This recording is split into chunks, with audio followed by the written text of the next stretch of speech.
Okay, welcome everyone. Today, I want to share with you some of my experience. As Nicola shared with you before, I have been providing coaching supervision training with the EMCC SQA program for 8 years, but I have been training coaches and team coaches for more than 15 years. And I have been training leaders with coaching skills since 2000, so it's 24 years. So I want to share with you some of that experience. So the session today is about coaching skills for leaders. So my goal with this session is to share with you what I have been doing for the last 24 years when I go to organizations and companies and I offer them coaching training for the leaders, not professional coaching services that I also do, but this is different. This is about how we train leaders on coaching skills. And we know that there are many research and studies that show that organizations that invest in their leaders in developing coaching skills and hiring coaches and building a coaching culture get much more engagement and commitment and satisfaction from their members. So these are good studies, because when we go to organizations and companies, and even when we have to sell our services as coaches, showing them the importance and the relevance of coaching services inside organizations and creating coaching cultures bring a lot of value to the organizations. Now, how many of you are familiar with Gallup? Gallup, all of the work that Gallup does. Anybody follows Gallup? I think that is a really good source of information. And yesterday they came up, or yesterday, or the day before yesterday, they came up with a new study about what is going on worldwide. And I don't know how many of you hear about that and got access to that, but I do believe it's a good place to keep ourselves. I think it's very important for us as coaches and leaders to be paying attention to what's happening in the world so we can provide better services to our clients. So I do believe that we do have a responsibility to follow the news, to follow the trends. And if our clients are not aware of what's going on in the world, I do believe that our responsibility as coaches is to ask questions to our clients to find out how much they're paying attention to what's going on in the world and how they're getting ready for the future. And right now, how they're responding to all of these trends. Now, what we're going to do today is, by the way, my accent is from Argentina. As Nicola said, I'm visiting family now. So I came here, I presented at the conference locally. And what we're going to do is I'm going to talk for 5 minutes or more, like no more than 8 minutes.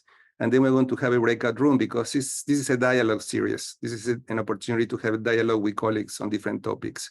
So I am going to present some ideas to you. Then we will go to breakout rooms. Then we will discuss with everybody for 10 minutes. And then we're going to do a second round. So in this first round, I want to share with you some of the trends that I see in leadership and how we need to bring this to our work. In this case, training leaders on coaching skills. And in the second part, I'm going to share with you what I do when I train leaders. What do I do? What topics I cover? What are the exercises that I engage leaders to think and to work on? And I wrote a book on leadership skills, coaching skills for leaders. This program that I have been teaching for 24 years. And it came out already, so I know some people are here from Spain and speak Spanish. So for all of the Spanish speakers, the book is already out. It's called Liderazgo para los tiempos actuales, Leadership for Current Times. And I already signed a contract with Barrett Kohler, and the book is going to come up in English next year. So the content, what I'm going to share with you today, you will have access to all of this content in the book coming up next year. And I'm also going to share some resources that you can use right away. Like this study from Gallup that came up a couple of days ago. I will share that with everyone now. So at least you know by the end of the session today, you will have these 2 reports to go over them and to study them and to use them in your work. So I hope that can be a good tool that you can use. So I want to share briefly about them, what they say, and then we will go to a small group to discuss your reactions. What are your reactions about these topics? So let me share my screen. So the idea is that what is happening this year, what is this new normal after COVID, and how this is still affecting us? It's like when I wrote this book that I share with you, originally the book was going to be called Coaching Skills for Leaders. Then COVID hit, and then I thought, okay, I need to make some changes here because the world is a different world now. So I decided to call the book Post-COVID Leadership. And then after COVID people start getting better. Even still, people still get COVID. I got COVID at the end of last year for a second time. Still, it's a different world, but people don't want to hear about it. So they tell me, no, you cannot call it post-COVID leadership. You have to call it differently. So that's the reason why I changed the name of the book to Leadership for Current Times, and we'll have similar topic. I think that we're going to call it Leadership with a Coaching Mindset, the new book that's coming up. But the world requires new approaches and new ways of thinking and a new mindset. And I'm wondering how that applies to you. What have you seen this year so far in this first quarter? What have you seen? What is different in the client that you're working with? And what is different as a coach in your coaching practice? What are the new trends? What have you been seeing that is new or different? And I want you to start thinking about that, and I can share with you some of the things that I have been seeing. But last year, for this same conference, in November, for the conference that Nicola organized, the annual conference, I had an opportunity to also talk about leadership, and I shared the Global Workplace report from last year. And now just came up the new one. So I wanted to give you an update about that. And this Gallup new report about the state of the global workplace have some key messages. So these are some of the key messages. 20% of the world's employees experience daily loneliness. So because of the hybrid workplace, and many people 20% are experiencing loneliness and lack of connection, and the implication for that. So the new hybrid workplace have some consequences. Well-being among younger employees dropped in 2023. So people are feeling that they have work environment that are very stressful, but the ones that it sounds that are suffering the most are the younger employees. And number 3, employee engagement is a significant factor in the overall life experiences, and overall the level of engagement is not very high. So a big percentage of the workforce are not engaged, don't feel committed, don't feel providing the 100% of themselves at work. So these are some of the trends. And when we're talking about different level of engagement, what we are talking is about people who are actively disengaged. And this can be the message. I could push it, but I'm so frustrated that I'm wondering, you know what I'm going to do? I'm going to do nothing. So there is completely disengaged. Then the people who are not as engaged, I'm getting my salary and I work because of that, but my heart maybe not be there. And then when people are engaged, they really enjoy their jobs. And they feel that they have a good work environment, they enjoy going to work, and the work is meaningful. So this is what we want to create, more organizations where people are engaged. And then in terms of the role of the managers, interestingly, the study shows that managers have more negative experiences than non-managers.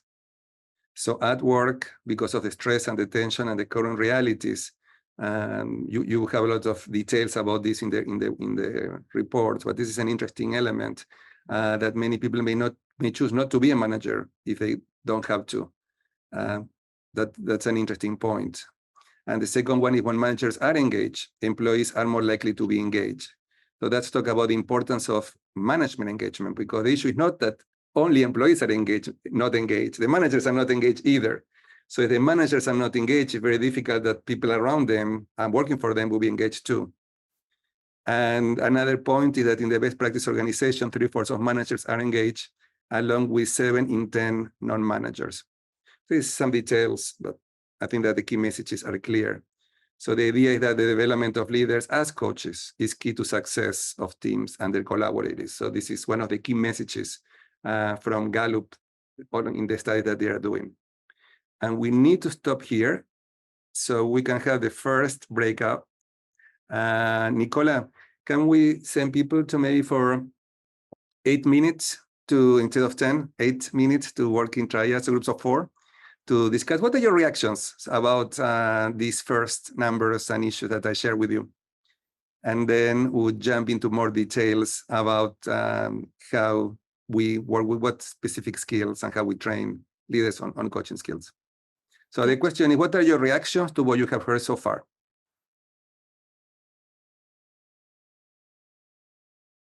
Okay, so let's hear from a couple of people. What happened in your small group discussions? And you can raise your hand like Elizabeth now, and you can also write down your note in the chat box. So you have these two choices. If you have a comment, an observation, or a question, please do it, and I will be looking at the chat box too. So Elizabeth, go ahead. I think what we noticed was, well, there was a disappointment because there doesn't seem to be a trend of things changing. But I think this this loneliness, what we talked about actually with hybrid and the way that we're working now, it's far easier to hide. If there is something going on personally, you can hide. Whereas when we were face to face, that relational, the body, everything energetically, we would be able to pick up on things. And it's not just in the workplace, it was about relationships. So I know that you're going about daily loneliness. So we're getting that in the workplace, but I think it's also happening elsewhere where we're able to hide a lot easier because we haven't found a way of creating that connection back and that way of being. That's a great point. And I think it's a worldwide society issue, cultural issue is our lack of connection and missing connection. And what do we do about that? Even you see the younger generation with their phones, sometimes they are more connected to people through their phones than through meeting in person. Yes. And that, as you're saying, we can hide. And there is a big consequence around building relationships. And it's connection, building relationship, and trust. You know, can you see how everything is related? Yes. And what is... Yeah, so it's beautiful. So I think the phone is actually a way of them being able to disconnect and hide, because you can use that as a defense. If it gets a bit tricky, they can pick up their phone and they can hide and create themselves a void. But also I think it shows up in animals. So our pets, when we had you know, the behavioral issues of when we've all been in this house, their ability to build relationships, I think it's not just, it's showing up everywhere. Yeah. And I think that the question for everyone here is, what is our job or what is our role as coaches working with leaders to bring this to the conversation and to ask them what they are doing and how aware they are about these loneliness issues and how they are addressing that, what they are doing, are they paying attention to that? And you see that reflected in, for example, issues of trust, because people are not seeing each other, working in physical place, they don't get to know each other, so the level of trust is also lower. So one of the topics when I train leaders on coaching skills is trust, because I say, you can tell people what to do, you are the leader or the manager, because you have the authority, but if you really want to coach, you really need to build trust. And what do you do to build trust? So the issue of trust and connections is a key element in the discussions for leaders to be able to coach their people and develop their people. So the first element is being aware of the importance and the importance of investing time in having conversations. And when we discuss this in training, we talk about how coaching conversations make a difference, but they require trust first. So thank you, Elizabeth, for bringing this up. Stefania? We focus more on the fact that, unfortunately, even if they heard about coaching, they are not aware of the benefits of coaching, and they feel awkward about asking about coaching. What would I say? What would I ask? So there is a lack of knowledge and the gap there that we need to fill. So to approach leaders to feel confident to put that, to try, give it a try themselves first, in order then to promote it to the company as a whole, to enhance productivity, to enhance relationships, to enhance well-being, so that we have better working life and, well, our whole life, the benefits. So thank you for sharing that, Stephanie. And we have people here from all different countries, different parts of the world. There is a different level of awareness about what is coaching and the benefits of coaching. But for people like me, and I know several people here have been for a long time coaching. So if you have been here in this business for more than 20 years, maybe 20 years ago, you remember how difficult it was just to explain what was coaching, right? Right now, you still have small organizations that may not be aware of the benefit of coaching, but in general, big organizations, organizations that are at the edge of learning and at the edge of technology and trends, they know that coaching is important. But still, there is work to do, particularly with smaller organizations or in some part of the world where still there is more work that needs to be done around understanding the benefits of coaching. But in my experience, I have been doing this since more than 30 years. I feel that now we're in a better place. Now the challenge is now what others. Now for us as coaching, the challenges are AI and technology, and how AI and technology is going to be doing some part of our work. So how we're going to adapt and work on that. And this is another issue, is that we all relate differently to technology and AI. And I see that, and I have attended some of the EMCC, some of this dialogue series that Clutterbuck has done and other colleagues. And I can hear my colleagues relating to technology and AI in different ways, from being very angry about it, for being very accepting, for being very engaged, for not wanting to know anything about it. But let me share with you, we all need to be on top of this. We all need to know how we can engage technology, AI in our work as coaches. And when we work with leaders, to ask the leaders, what are they doing to engage AI and leadership to enhance their work, not to be replaced, but to enhance the work we're doing. Matthew? I knew if you guys talked for long enough, you'd cover what I was going to say, which you did. Okay. It's all around leadership, and I've been in leadership roles like most people who went to coaching for a long time. And it's only when I got into coaching that I actually realized what it is, which gets me to the point that I want to bring up. It's relating to the EMCC and the ICF and their role in promoting the benefits of coaching, what people can get from coaching, the value of coaching for mental health and for profitability as well. Or you could put it the other way around if you're selling it to business leaders. Because I feel as a coach and a sales executive and a business executive from before, I'm spending so much of my time just trying to promote not just me, but coaching. And that shouldn't be my job.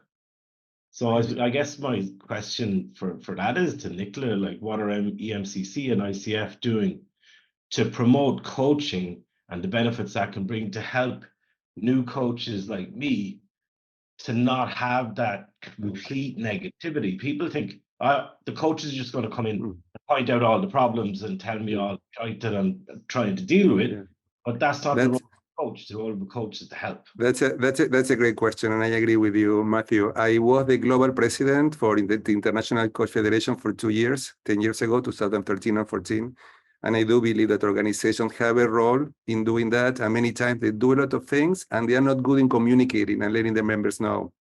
So there are things that are being done. And maybe, Nicola, we can share later with everybody here some of the initiatives from EMCC. I know from EMCC, they started for ICA, they started a whole new unit that is working on that, on bringing visibility of coaching organizations. And they're doing conferences and activities, and I know EMCC is doing things too, but sometimes I don't feel that they are as effective in communicating everything that they are doing. So many times members don't know all of the services that are available for them, all of the resources that are available for them. So I want to encourage everyone here to do some research and look into their websites, because many times there is much more than what we know that is available for us. And maybe, Nicola, we can also share with everybody here later some of these initiatives so people are more aware of resources. We're doing a bit of work on a European Union level as well, trying to encourage things like skills initiatives or upskilling on skills initiatives, and trying to do something on a more political level as well, so that we can show the way that coaching and mentoring is working and how it works. So that work goes on as well. But from a so like an observer's point of view, I would say keeping doing and showing the individual benefits of the improvements that we can see in our own clients and organizations, and being quite vocal about that as a collective and as a mass, as a large group of individuals ourselves. I think we can do a lot more of the showing as well as telling. I think that show not tell aspect is a good one. If we can all reveal some of the great outcomes that we've had from our clients, that would be great. And I think probably so I'm garbling here, but as a collective body, I think we're quite used to being a little bit quieter and letting others do that talking and letting others to come to the forefront. But let's step out a little bit and show some of the examples of some of the great changes that we've been able to work with our clients and organizations. Okay, let's, Michelle, I know you have a comment. Why don't we hear what you have to say, and then let's move on to the second part. Thanks, Damian. I'll try to be brief. I'm just building on what others have said. I think there is a unique opportunity to connect coaching to strategic objectives and more at an organizational level. Too often when we focus on mental health, for example, we look at individual coaching, but you and I know there's a lot of value in systemic and organizational coaching. And that's where some of those issues lie. Managers are super stressed because there's too many priorities on their plate, or even the switch over to hybrid. So many organizations and managers are struggling with how to make that work effectively. And I have a 24-year-old son who obviously at his age, he wants to be in the workplace because he wants to build those connections because he's starting his career. And so we're not enabling managers and organizations that flexibility. So that mental health is huge. It's one of the top 4 issues along with cancer and heart disease prior to COVID. So imagine now, and there's research on the amount of antidepressants and depression medication being prescribed. So there's huge opportunity. Yeah, thank you, Michelle. I agree with you. And we don't talk enough about mental health issues. Like I am training coaches and I say, be sure that when you're starting working with clients, that you ask questions and refer them if they need therapy instead of coaching. Because of the level of stress and anxiety and depression and sadness, sometimes it's too high. So we need to know when is the right time to work with the clients and when is the right time to refer. We have been talking about that forever, but now it's even more challenging because of the conditions that we find ourselves. And I think that we don't talk enough about how COVID and post-COVID affected mentally and emotionally to people. So high level of stress, high level of depression, grief. Most people know somebody that died from COVID in the world, sometimes closer people. Okay, let me share with you briefly now. When I train leaders on coaching skills, what are the things that I pay attention? I tell them that my intention in the training is to do 2 things: to develop higher level of awareness and to develop higher level of intentionality. So the program, and there are different formats, but for example, right now I am training 150 leaders in the Department of Health in the Los Angeles County, where I live. I live in Los Angeles County. Some of the participants came to my coaching training to become professional coaches, and then they hired me to train most of their leaders, 150 people, on coaching skills so they can create a coaching culture. So what I'm doing with them is I am meeting 4 times every other week for 3 hours each time. But 3 hours sounds a lot, but it's very interactive, and they're all exercises. I don't lecture much. And in these 12 hours of training, I go over different skills that I'm going to share here with you. And if you are interested, as I said before, the book is coming up next year, but here we're having group dialogue conversations. I am also, if you want to have a one-on-one conversation with me, I am also available for that, to meet one-on-one and have these conversations with you if you're interested. Some of the things that we cover is trust. How trust, we cannot give it. We do different activities, different exercises about bringing awareness about trust. And we start with self-awareness, and I do a 360 with them, where I ask them to go and ask people around their systems, what is, how they see them, what are their perceptions.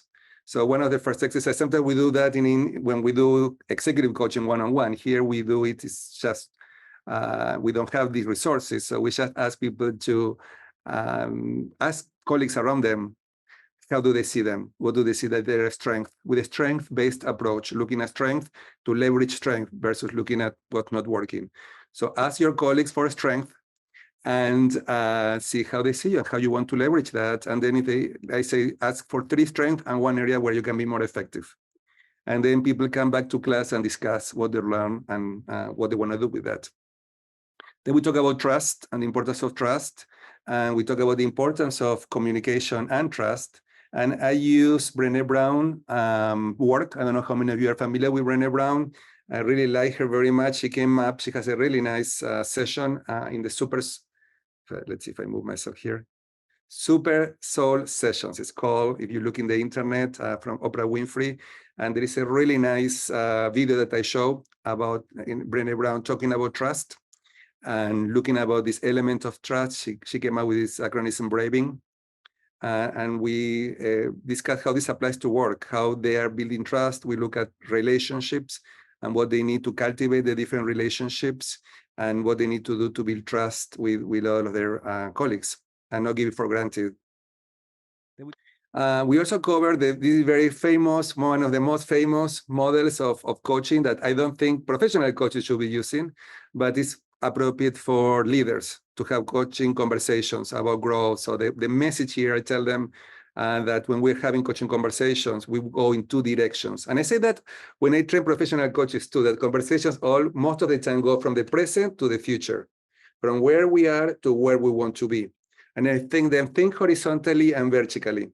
We want to have conversations to go horizontally from the present to the future, where we are and where we want to be or wherever we need to be. And vertically, let's look like an iceberg, where we go from the surface to the depth. And in coaching, we're going in these two directions, from the present to the future, where we are and where the client wants to go or needs to go, and from the surface to the depth. And in that way, we know what is underlying. So when people come to you, what's really going on? What are people's limiting beliefs? What are their emotions? What are their fears? What's really underlying? What is the real issue? So the good thing about the growth model is we don't jump to problem solving. So I tell them, instead of jumping to problem solving, this is what you always do when people come to you with issues. Sometimes you need to tell them what to do, but sometimes it can be a coaching moment. So how you can create a coaching moment? By following this model, by identifying where people are and where they need to be, what they need to resolve, or what is the challenge that they have that they need to work on, then go into reality to explore what's going on and what is underlying, and then after you have done some of that work, go into options and obstacles, what you can do about it. So the idea is to change the mindset from problem solving and fixing to understanding. And the idea is that, like in coaching, professional coaching, many times when our clients are thinking aloud, in the process of thinking and clarifying, they get clarity and they get their own answers. And don't need you to tell them what to do because they came up by themselves by articulating their thinking in language. And then the last step is about way forward. Okay, what you're going to do with that. So this is a very well-known model. And so we cover that, and they had to practice with each other, and then they had to practice between sessions and come back and report what have that gone. So we talk about communication a lot, about active listening. We do active listening exercises. And then we also cover feedback. Feedback is one of the skills that leaders may use in terms of letting people know how they are being effective or not. So we spend a lot of time discussing what is challenging about feedback and how many times people have difficulties in providing feedback and what is in their way. So my goal here is for leaders to approach feedback from a different angle, from a different place, and to feel more comfortable providing feedback. And I teach them a model called BEST. There are many models out there. My experience is the easiest and simplest the model, the better. So let's not look for complicated, difficult things that are difficult to remember and follow. Let's look for very simple acronyms, simple tools that people can remember and apply. So for example, in this case, when we talk about feedback, we go with a very simple model called BEST. B for behaviors, what people are doing. E is for effects or impact, so these effects are impacting you, these behaviors are impacting you. It's for stop, so it's a conversation, and not a monologue, but a dialogue. So we talk about the importance of feedback being a dialogue and not a monologue. And then T for take action. What are you going to do? Thank you, Nicola, for sharing that. You have the link here where I explain this. I have a video in YouTube. By the way, I have 400 videos. For people here who are bilingual, you can access all of them. They speak Spanish, bilingual Spanish, English. And for people who are not bilingual, you have access to 250. So you still have access to many videos on me teaching and training on these topics, doing keynote presentations, doing demonstrations of coaching, team coaching, supervision. This is what I teach. So in my programs, I open my programs every month So we have demonstrations of coaching, supervision, team coaching. So if anybody's interested, I will put the information here before we go. I see here you have all of my social media in the chat box, so you can come, and these are all for free. So to start wrapping up, and we have time now to go to our second breakout. It's about some of the skills that leaders need to develop too, based on everything that's going on in the world. So the idea is that leaders need more patience. They need resilience to deal with all of these challenges, flexibility, emotional intelligence, and I need to move from here to be not to in their way. Social and cultural intelligence as some of the key skills that leaders need to be paying attention to deal with the current times and the current challenges, to engage and incorporate technology, AI. Look also how wars are affecting us. I don't know how many of you are related or have family members in Palestine or in Israel. And we are all suffering for the war in different ways. It's affecting all of us in one way or another. So this is also important to bring these to conversations, how what's happening in the world is affecting us. And I know politically, every country has their own politics. Here in the United States, where I live, politics are really very tense right now, what's happening with elections coming up. I am right now here in Argentina, where the political situation is also very challenging. And a key word that's interesting came up in the conference. I was in a conference last week in Argentina. It was the ICF Argentina chapter conference. And we were like 300 people came to this conference. And one of the themes in the conference was uncertainty, dealing with uncertainty. And you keep listening people talking about that, uncertainty. How do we manage uncertainty? How do we deal with uncertainty?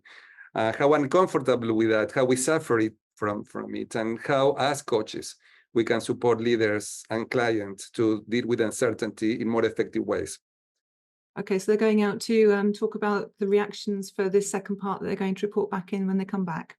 Yeah, in terms of particularly training leaders on coaching skills, and what you heard about, talking about trust, communication, active listening, feedback. Like these are and there is a piece on emotional intelligence that I covered too, that we didn't have time to discuss here. But also we discuss all of these topics: patience, resilience, flexibility, emotional intelligence, social and cultural intelligence as key elements for current leaders to build the muscle of being more coach-like at work. Other element to include in training leaders on coaching skills, and we talk about values that maybe we want to also include in the conversation for self-awareness, different exercises and activities about values, what's really important for the leader. And I want to give you then just credit, because this is what was your question, and we're discussing also about the leader coming up with his or her own philosophy of leadership. What is your philosophy? What are your principles? What is important to you when you are leading?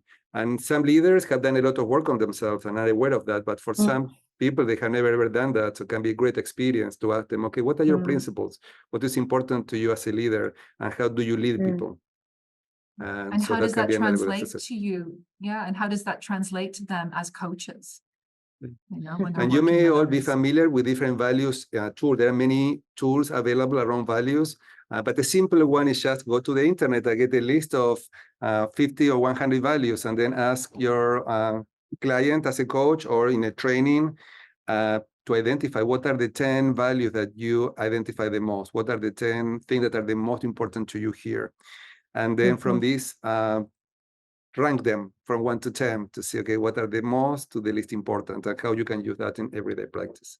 So we have time to hear from 1 or 2 people, and I need to leave in 6 minutes because I'm starting to teach a class, and there are a couple of participants here from my class, so you know we need to go. I train supervisors, and we have a supervision class starting in 5 minutes. So we need to hear from a couple of people. Yes, I see a hand there. Like, you go ahead, Suresh, go ahead. Okay, great. Yes, thank you. Yeah, I'm trying to speak for my group, but others can chip in within less than 6 minutes that you have.